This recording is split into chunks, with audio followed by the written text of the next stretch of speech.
Welcome back to another episode of Map Your Money. I'll be your host today, and it's my first time hosting a podcast, so you can probably feel the extra enthusiasm.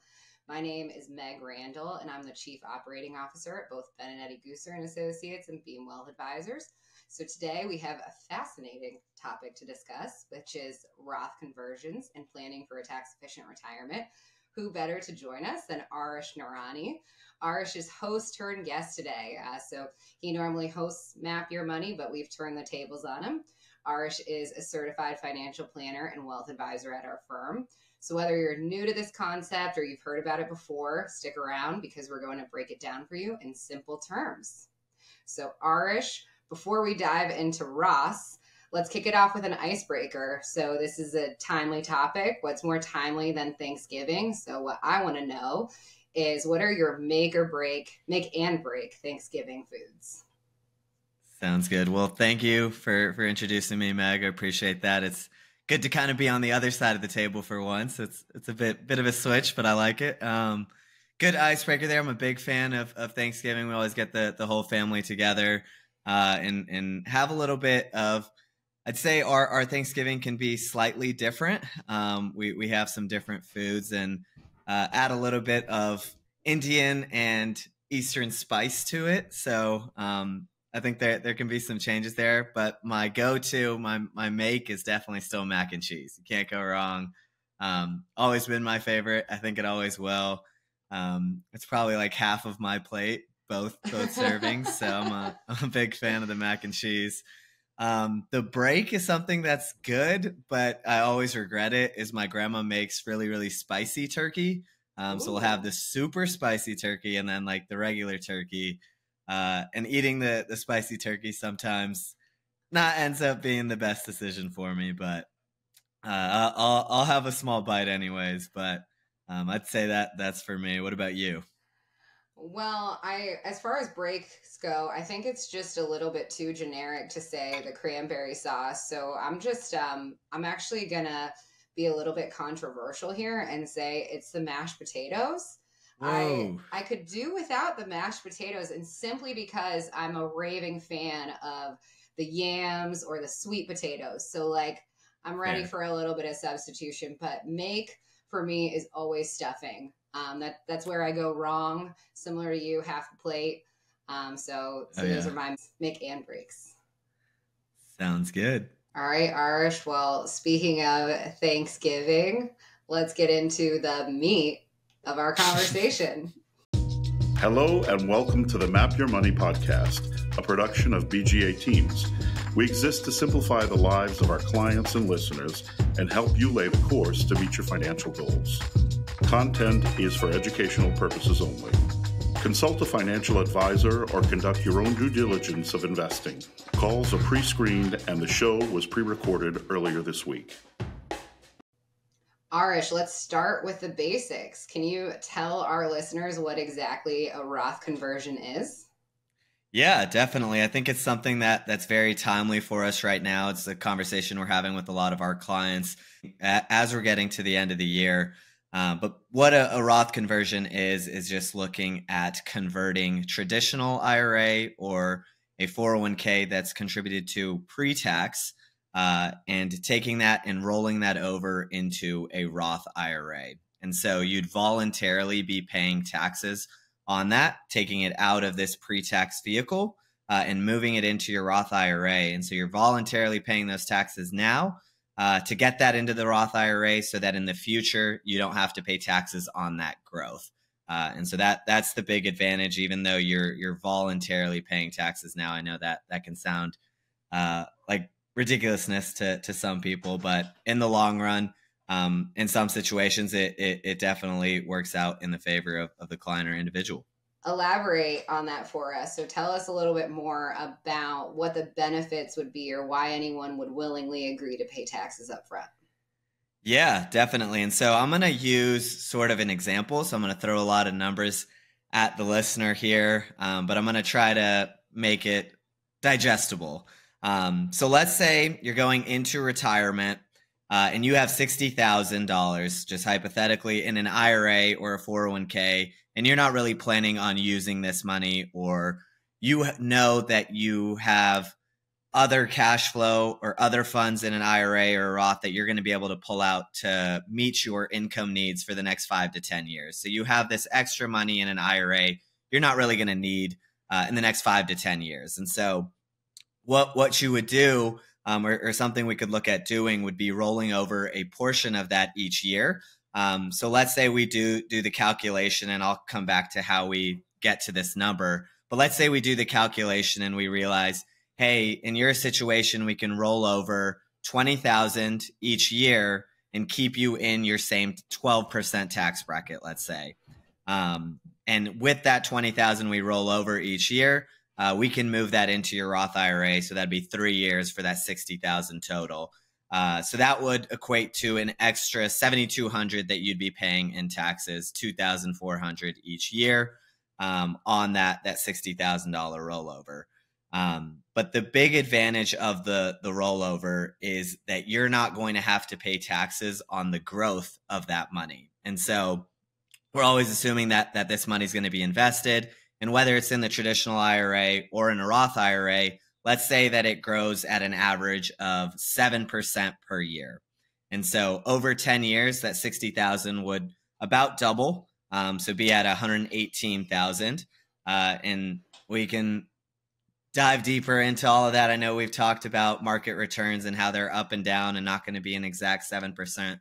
But for the purpose of this example, let's say an average of 7% per year. So getting you to that 118,000.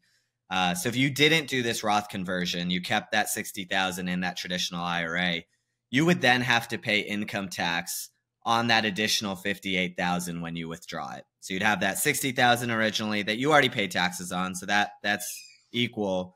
But that additional 58,000 would still be in this pre-tax vehicle where you'd still have to pay taxes on it. And so that's the huge advantage with the Roth conversion is that you've already paid taxes on that 60,000 and that additional 58,000 of growth. You would then be able to take out right away or keep it in there and let it grow no matter what. You're not going to have to pay any taxes on that. And there's also a lot of benefits if that passes on to your kids and you're not to use it. They wouldn't be burdened by some tax liability there. And so that's the big advantage is you're paying that tax now to where you're able to allow that growth to not have to pay taxes on that growth of that money. Okay. So put in simpler terms, it's a little bit of short-term pain. So paying those taxes up front for a lot of long-term gain. Am I understanding that correctly? Most definitely. And it's definitely something you want to look at in your situation and see what your plans are for your income needs. It's definitely not something that makes sense for everyone, but I do think it makes sense for a lot of people to at least look at and consider. Okay. So you've covered kind of the what and the why of this, but tell us a little bit more about the who. Yeah. So I mentioned it makes sense for a lot of people to look into it. The point when a Roth conversion makes the most sense is once your tax bracket comes down. And so while you're working, you might be in a higher tax bracket, but then once you retire, you no longer have this income from a job.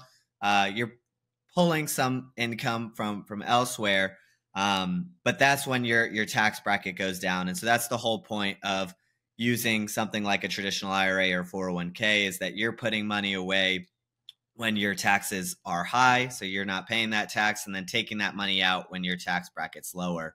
And so in retirement, once your tax bracket comes down, is a great time to look at a Roth conversion.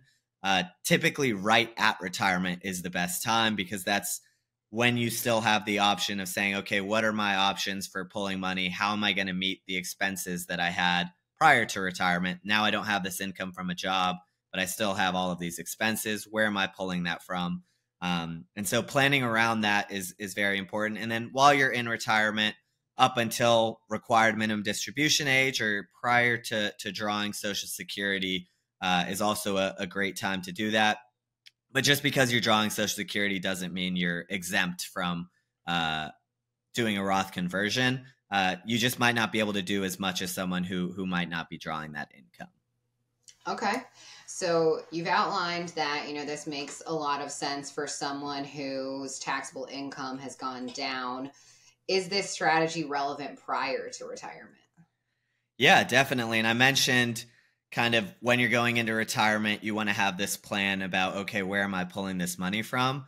And prior to retirement is when you come up with that plan. And even while you're even further from retirement, you need to make sure that there is a plan in place and that you have different vehicles working for you. And so you want to have these different buckets of money that you're able to pull from in retirement to be able to take advantage of a very tax efficient retirement. And so having the ability to pull from a brokerage account while you're retired to be able to do a Roth conversion with pre-tax money so that you're able to fully take advantage of that, and maybe you delay your Social Security a little bit further. But the main point is just planning around this. And if you come into retirement with a really good plan, say, hey, for the first 3 years, I'm going to live off of this brokerage fund and we'll be able to keep my tax bracket artificially really low. I'll still have the same cash flow, but we'll keep it artificially really low. I'll be able to convert a ton of money from my traditional IRA or my 401k into this Roth. And then from there on out for the rest of retirement, that money's going to grow tax-free. So around the planning of a Roth conversion is also really important and something that we specialize in as well.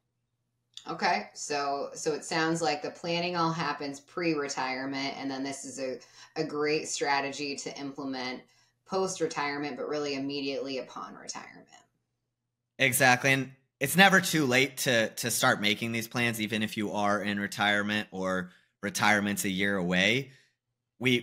That's going to sound nerdy here, but that's part of the fun as an advisor is we always come into situations with different individuals who have different things going on, whether it's this income or they have some part-time work or whatever it might be. Everyone's situation's unique, and that's why we want to look at your specific situation and say, okay, does a Roth conversion make sense for this period of time, or how can we work that into your plan, and what's the most efficient way for us to do that? At the end of the day, not that many people love paying taxes. And so being able to take a step back and say, okay, by moving some money into a Roth IRA, if you zoomed out and said at the end of your life, okay, I saved this much on the total amount of taxes I would have had to pay or my beneficiaries would have to pay, that's a win for us. And I think it's a win for the client as well. Yeah. I think most of us can agree on that. Or maybe that we don't want to pay more taxes than we have to. For sure. But so this strategy is really specific to individuals who are, planning for a retirement, entering retirement.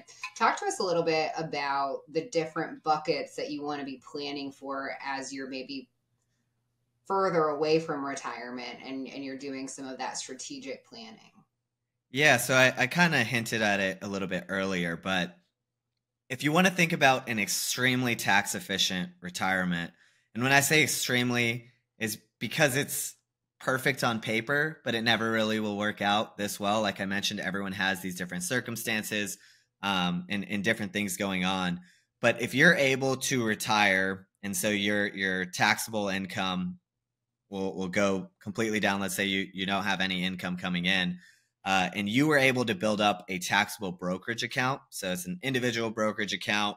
You would be able to pull out from that account. And while your tax rate is low, you have to pay when you sell investments in a taxable brokerage account, you have to pay long-term capital gains on these investments. And so let's say I bought Apple stock, for example, when I was 20, then I retire at 60. And it grew by 40,000. So I bought it at 20,000. I sold it at 60,000. It grew by 40,000. You would have to pay long-term capital gains on that 40,000 of gain. And that rate is dependent on your tax bracket. The very unique part about the long-term capital gains rate is under 89,250 for a married file jointly couple of income, that tax rate is 0. And so you're able to actually pull out a good portion of that money at a 0% tax bracket. And so being able to do that right at the start of retirement for a portion of your income is something that could really go a long way and really take away from these huge gains that you might have in this account and be worried about selling. And so having a brokerage account and setting that up for retirement, I think is a very advisable thing for everyone to do, looking to either retire early or just look at a tax efficient retirement. And another advantage of that is you're able to keep your income lower, thus being able to do those IRA Roth conversions. And so you would be able to pull out a portion from your traditional IRA or 401k in that sense and roll that over into your Roth IRA. And so we'd want to check with a tax expert with all of this, make sure that we're doing this in the most tax efficient manner for you. And more likely than not, you're not going to be able to pay nothing in taxes. And I mentioned rolling over that money from an IRA, you're voluntarily paying those taxes. But while you're voluntarily paying those taxes, we want you to voluntarily be paying it at very low rates, and then being able to pull out all the growth tax-free and the principal tax-free after that. So having those different buckets going into retirement, a brokerage account, that pre-tax money that you're saving through your career, and then also building up a Roth bucket or moving that money into a Roth bucket is very huge. Yeah. So I think those all sound like somewhat simple strategies, but when you get into the weeds, it gets maybe a little bit more complicated. And like you said, we also want to make sure that we're getting tax advice. And so tell me a little bit more about, or for our listeners who might be interested in exploring Roth conversions, how do we help our clients decide how much to convert?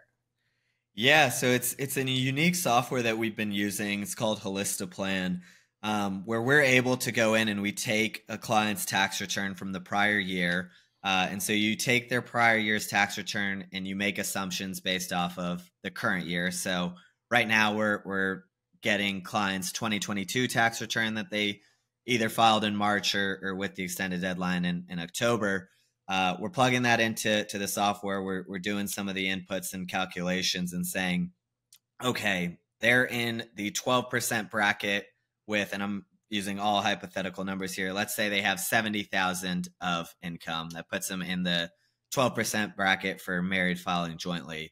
We notice that they can have an extra $19,450 and stay in that 12% bracket. And so we say, okay, now we have this opportunity to move that much from their traditional IRA into their Roth IRA and stay in that 12% bracket. We'd want to add a little bit of room and talk to them about how their situation might be different in 2023 with income. But that really gives us the opportunity to say, hey, they're at this tax bracket. We want to fill up this tax bracket, not go $1 over it, and use all of that money, pay the 12% tax rather than 22% tax, and move that into the Roth. And then we look to do that in the following year, and come up with a plan on how we're moving that money and how their income needs will change in retirement to want to withdraw that in the future. Okay. I think it's important to note Holistaplan is not a paid sponsor of this program. We're just fans of the software. But Arish, if you wanted to leave our listeners with one thing, what would it be? Yeah, I think for the listener, it's looking at their situation and saying, okay, does it make sense for me to think about a Roth conversion in my situation? Am I pre-retirement and want to say, hey, I'm building this 401k or IRA pretty substantially. What am I going to do with this money in retirement? Maybe I need to come up with a plan once I retire to say, okay, how am I going to move this money? How do I tax efficiently take this money out? And then if you're in retirement, it's looking at your situation and saying, okay, this is where I'm at with my different income sources. Does it make sense for me to look at taking some of this traditional IRA money and rolling it over into a Roth, voluntarily paying taxes now so that you don't have to pay taxes on that growth of that money in the future? And that's the biggest tax away now. That is the biggest takeaway, is that it's that short-term paying those taxes now for the ability to not have to pay the taxes on any of that growth in the future. And so that would be my biggest takeaway for you, Meg. Okay. Well, I think that wraps up our discussion on Roth conversions. Thanks for letting me turn the tables on you today, Arish, sitting in your chair of host. And to our listeners, I hope you found this information helpful, and please reach out to us if you have any questions or would like to dig into this strategy with a member of our team. Thanks, Meg. All information provided through this presentation is for educational purposes only and does not constitute investment, legal, or tax advice. It is not an offer to buy or sell any security or any insurance product. This is not an endorsement of any third party or such third party's views. The information contained herein has been obtained from sources we believe to be reliable and is not guaranteed as to its accuracy or completeness. Whenever there are references to third-party content, this information is intended to provide additional perspective and should not be construed as an endorsement of any services, products, guidance, individuals, or points of view outside Benedetti, Gooser & Associates and Beam Wealth Advisors. All examples are hypothetical and for illustrative purposes only. Benedetti, Gooser & Associates and Beam Wealth Advisors do not offer tax or legal advice. Interested parties are strongly encouraged to seek advice from qualified tax and/or legal experts regarding the best options for your particular circumstances.